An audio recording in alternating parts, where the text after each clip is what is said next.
The last time we talked, Dan, you're really just in your ministry in Hudson St. Lazare. You don't have your own building there.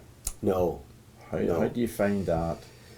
Yeah, we have a great relationship with the French Baptist Church that we rent from. But it does impact the time that we can meet. You meet at what on the time? Lord's Day. We have to meet after they meet, so we meet Okay. at 2 p.m. on the Lord's Day. Yeah. And that can be a challenge for a number of reasons. Mhm. It has been that's been the time for quite some time now. What's the possibilities of finding somewhere else? I mean, is it something that the session and deacons will be looking at? Is it on the horizon? What's your thought process? I'm not putting anything into your head and stuff. No, it's already in my head. So we have some great discussions regularly among the elders and the deacons, and we have a great pair of deacons who serve us and who are keeping their eyes peeled Yes. for things that may come up. It will be a transition, but it's certainly something that I think we want to keep at the forefront of our minds in terms of our impact and our visibility in the community. Most people who maybe just think of going to a church wouldn't necessarily think of coming to a service at 2 in the afternoon. No, that's the struggle you're in, that most people associate church with morning. Of course, we would understand that it's morning and the evening, as Scripture would teach. What other aspects of the body life of the church? You have your worship on the Lord's Day.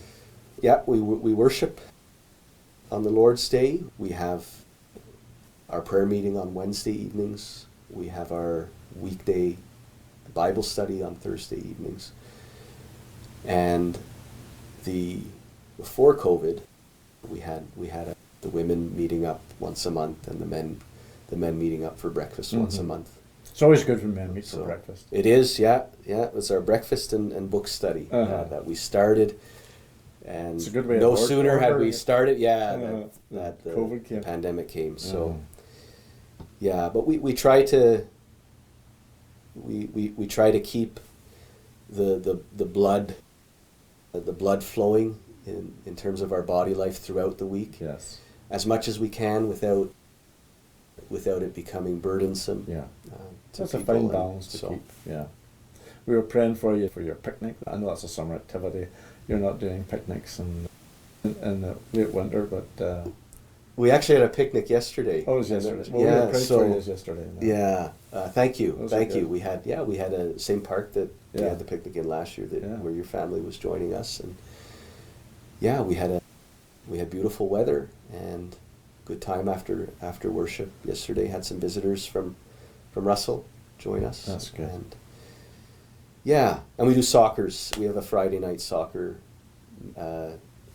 meeting Right. in the For the men. for the men. Yeah. Yeah, but it can bring some of the wives Yeah. and families Uh-huh. out too. So Yeah. Maybe I should dust off the old boots and go up some Friday night. And you're more than welcome. kick a few shins. You're more than welcome. Yeah, we have some good players. You've been involved with the idea of the RP Church of Canada from its inception. Mhm. What do you see the benefits are of having a Canadian Reformed Presbyterian Church as opposed to our currently being part of the RPCNA? And none of us that are part of it want to denigrate the RPCNA. Of course as well. not. Yeah. But what do we see as the wholesome benefits of a Canadian or Reformed Presbyterian Church? Yeah, as precious as the relationship is with our brothers and sisters south of us. I mean, and it was good to see at our last synod that there was a widespread recognition that it is a good relationship, but there's a better way forward at this time, and the Lord seems to be opening that way up. I think the benefits can be drawn up on a number of levels or a number of tiers. There's the theological foundation of having a church in Canada. Which is very important. We, as Covenanters, and our understanding of ecclesiology, Christ's kingship, absolutely. There's a tremendous practical benefit, and I think that was just magnified for us to see during this past year with COVID and the border restrictions. And we've made it work.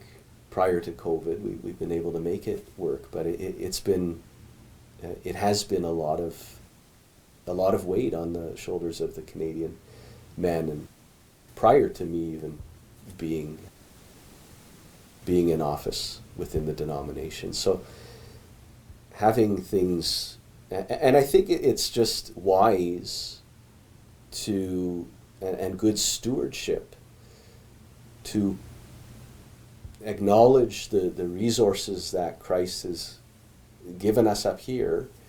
And if we've already established the theological foundation, and we've looked at the practical benefit of having a separate Canadian church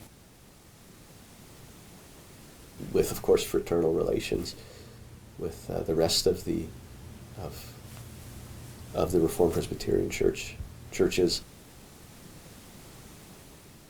recognizing that there are certain resources that Jesus has given us here.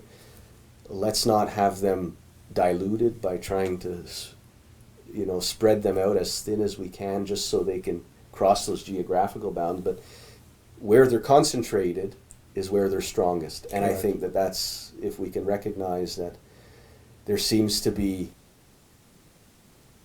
fingers and arrows pointing to a concentration of a variety of resources and gifts that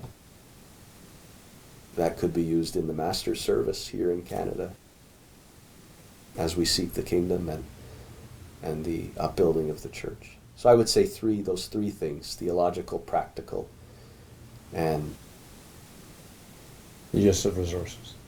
And the pooling of the resources, yeah. Wisdom, a wisdom issue. That's it. Yeah. That's it. And now's the time to do it.